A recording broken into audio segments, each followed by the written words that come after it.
Hey you guys.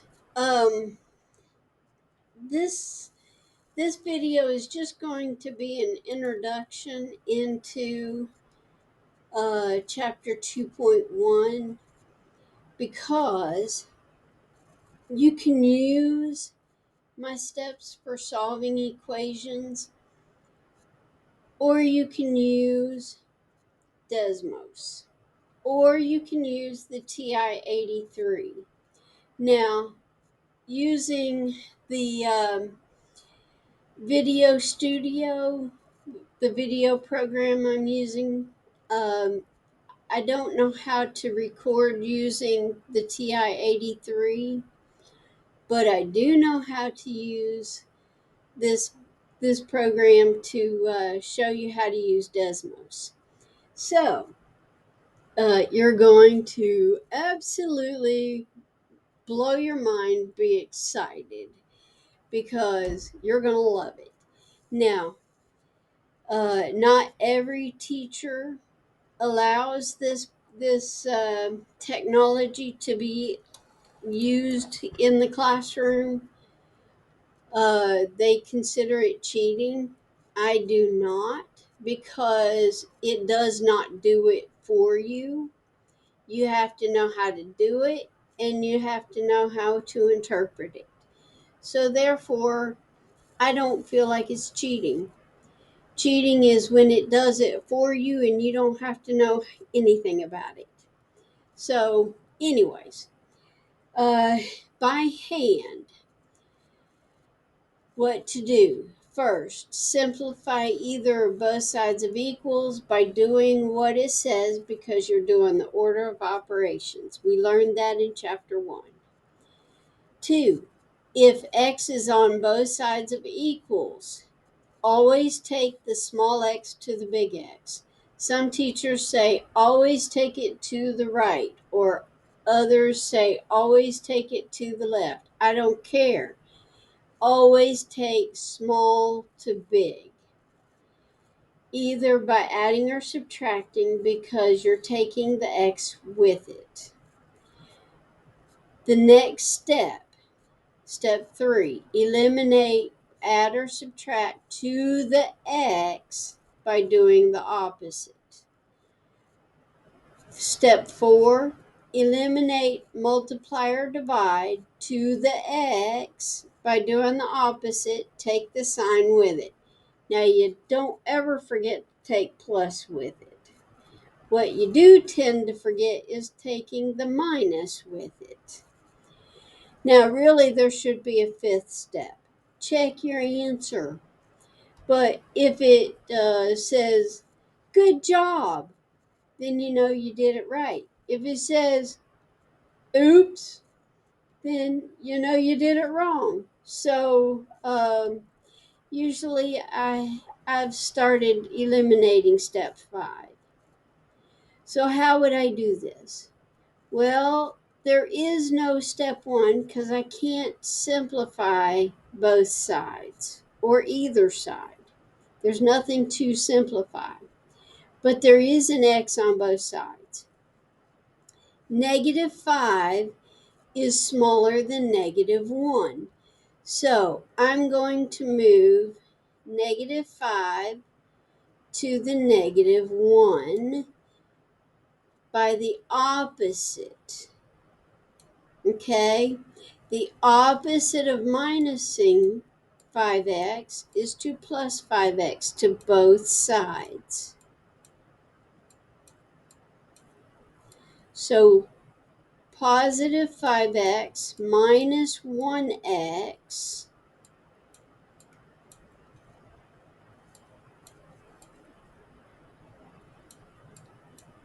leaves us positive 4x's.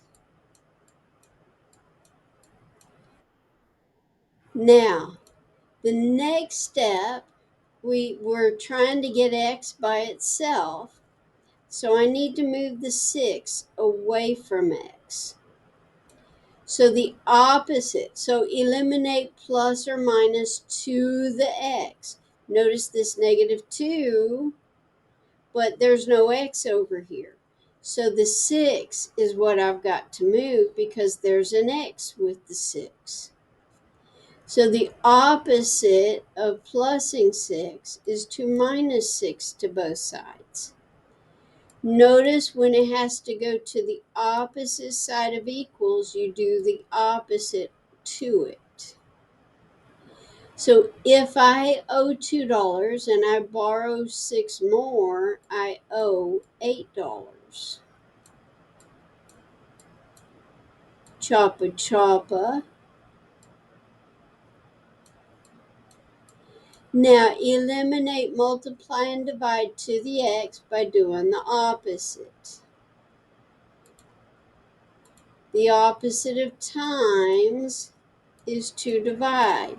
And if I do that on one side of equals, I do that to the other.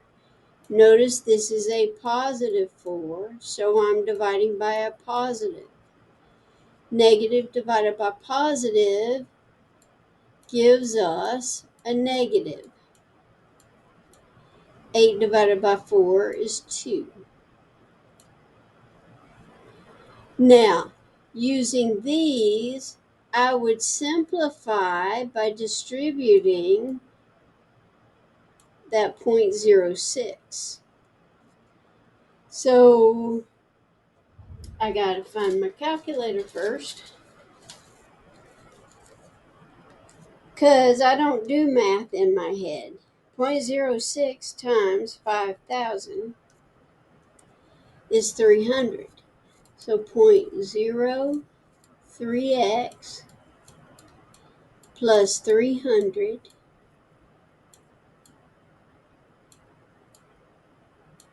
and that's a minus. 0.06x equals 150.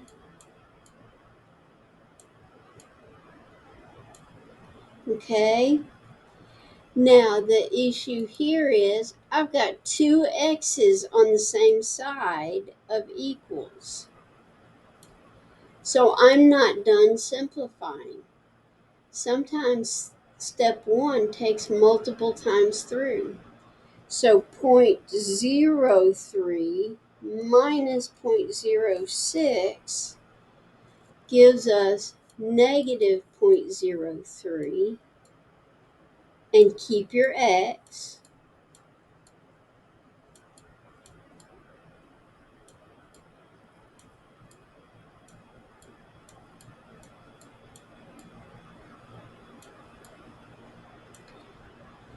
Now, do I have an x on both sides? No. So I don't need to do step 2. But I have plus to my x, so I do the opposite of plus, I do minus.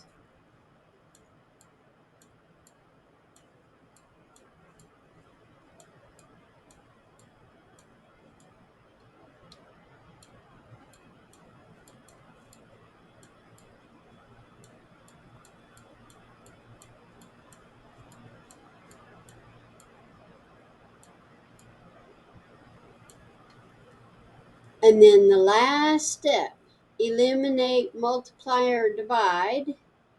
This is multiply. The opposite of multiply is to divide. Take the sign with it.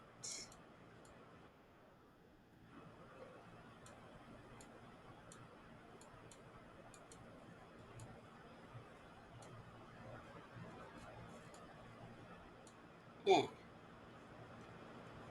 So when I do my division, I get x equals, if I remember correctly, 5,000.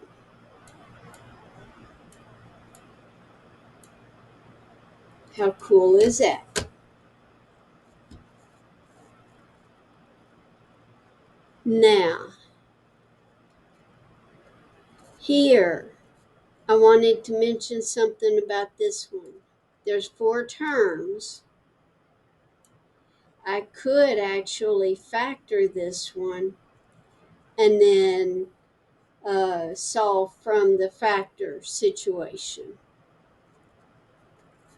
Now, this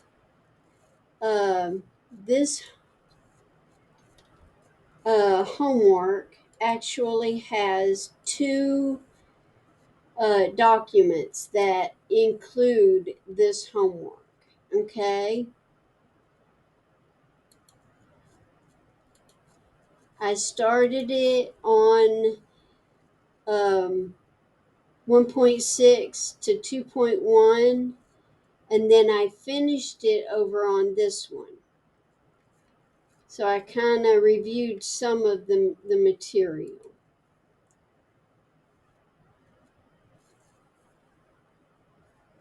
So I wanted to show you that there's actually two documents that include your chapter 2.1. Now,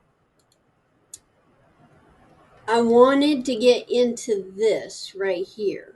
One solution, two solutions, infinite solutions, no solutions. Before I go to Desmos and teach you how to do it from there, I need to explain something. And let me get it set up real quick.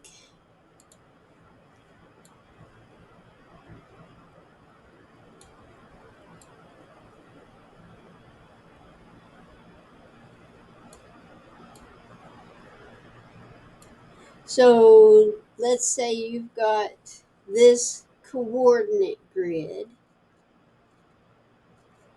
If, let's say, your picture crosses twice, crosses the x-axis. Your x-axis is the axis that lays down,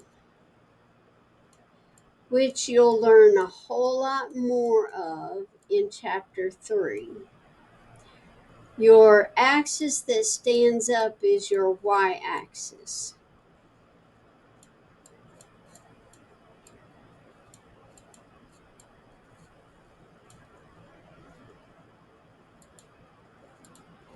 So if it crosses twice on the x-axis, you have two solutions. If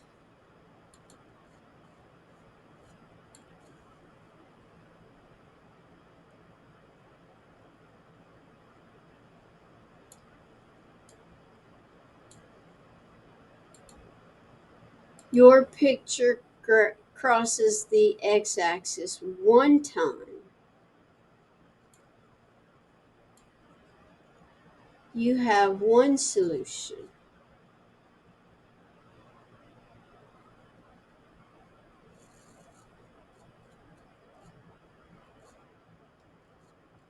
If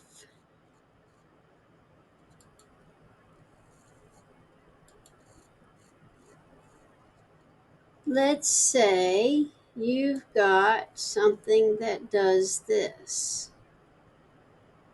and it never ever crosses the x-axis, you have no solutions.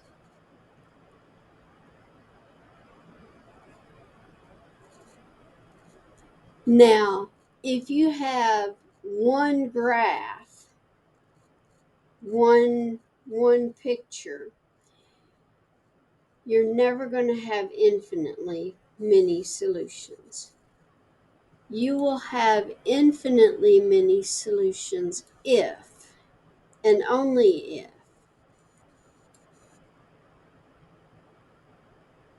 let's say you've got a line that does this.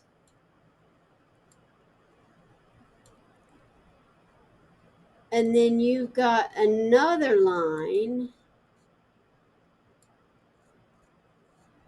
that completely overlaps it.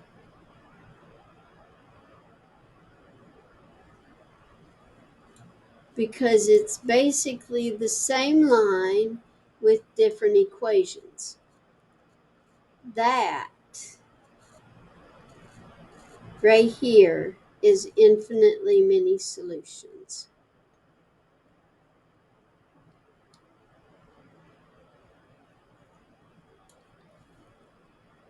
And another situation in which you have no solution would be if you've got a line that goes like this, and you've got a parallel line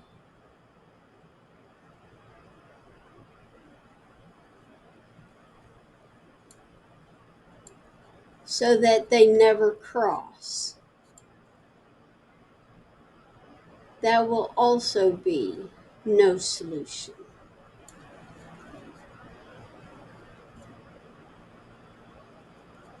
Okay, I will see you in the next video where I'll show you how to use Desmos.